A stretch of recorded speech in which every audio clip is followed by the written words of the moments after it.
Financial markets పై పట్టు సాధించాలనుకునే వాళ్ళు Revanth conduct చేసే వెబినార్ కోసం ఈ నెంబర్ కి కాల్ చేయండి. సార్ ఈదర్ రామకృష్ణ గారు నమస్తే సార్. నమస్తే అండి. ఈదర్ రామకృష్ణ గారు, అదానీకి సంబంధించిన సోలార్ ఎనర్జీ టెండర్ల వ్యవహారంలో ఈ అవినీతి భాగవతంలో మరొక పేరు కూడా చాలా కీలకంగా వినిపిస్తుంది, చాలా ప్రముఖంగా కూడా బయటకు రావడం జరిగింది. SECI, solar energy corporation of India. So ఇక్కడ solar energy corporation of India ఒక రబ్బర్ స్టాంప్గా వ్యవహరించింది. ఈ సోలార్ ఎనర్జీ కార్పొరేషన్ని అలా పక్కన ఉంచి ఈ వ్యవహారం అంతా కూడా గౌతమ్ అదానీ నడిపించుకున్నారు.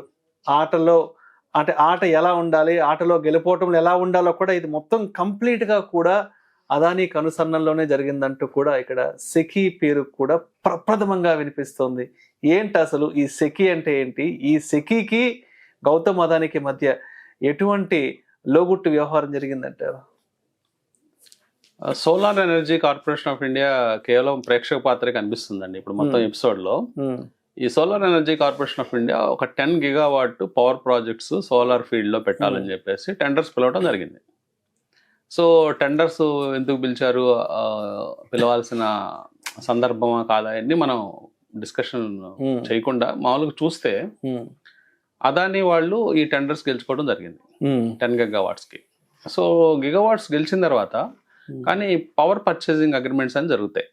ఎవరైతే పవర్ ఇస్తున్నారో, ఏదైతే private company power solar energy కార్పొరేషన్కి ఇస్తున్నారో వాళ్ళతో పవర్ పర్చేసింగ్ అగ్రిమెంట్ చేసుకోవాలి. పవర్ పర్చేసింగ్ అగ్రిమెంట్ చేసుకునే ముందు పవర్ సప్లయింగ్ అగ్రిమెంట్స్ అయితేనే ఇవి చేయాలి. సో పవర్ సప్లయింగ్ అగ్రిమెంట్స్ ఎవరితో చేసుకోవాలి? స్టేట్ గవర్నమెంట్స్, స్టేట్ డిస్కమ్స్తో చేసుకోవాల్సిన అవసరం ఉంటుంది, పవర్ డిస్కమ్స్తో. సో స్టేట్ గవర్నమెంట్స్ ఇప్పుడు ఈ బ్రైబరీ కేసులు ఇన్వాల్వ్ అయిన గవర్నమెంట్స్ మనం చూస్తే జమ్మూ కాశ్మీర్, ఛత్తీస్గఢ్, అట్లాగే ఆంధ్రప్రదేశ్, ఒరిస్సా, అలాగే తమిళనాడు, ఈ 5 రాష్ట్రాలతో పవర్ సప్లయింగ్ అగ్రిమెంట్స్ చేసుకున్నారు ఫైనల్గా.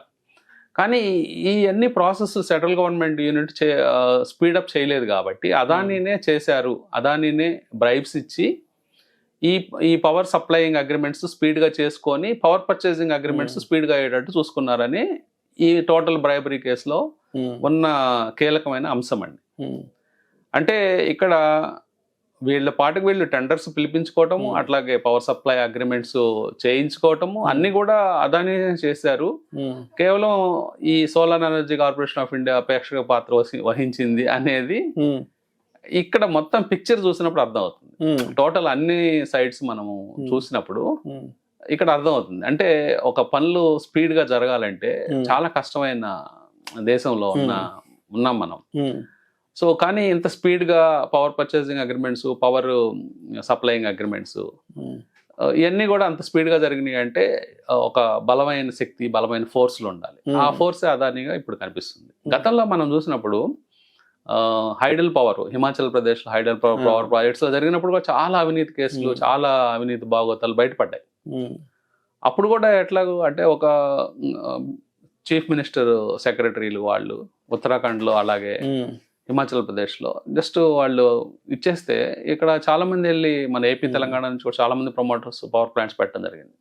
కొన్ని ప్లాంట్స్ వరదల్లో కొట్టుకుపోవడం, కొన్ని ప్లాంట్స్ అప్పుడు బ్రేక్ ఈవెన్ కాకపోవడం, తర్వాత కొన్ని డెట్ రిటర్న్ అయిపోవడం, ఇట్లా రకరకాలు చూసాము. కేవలం 1-2 మాత్రమే సర్వైవ్ అన్నట్టు అర్థం అవుతుంది. సో అట్లాగే ఇది న్యూ కైండ్ ఆఫ్ గేమ్. ఈ గేమ్లో అదానీ పాత్ర కీలకంగా ఉందని యుఎస్ ఫెడరల్ కోర్టు కనిపెట్టింది. Thank you so much Eedara Ramakrishna గారు. థ్యాంక్ యూ అండి.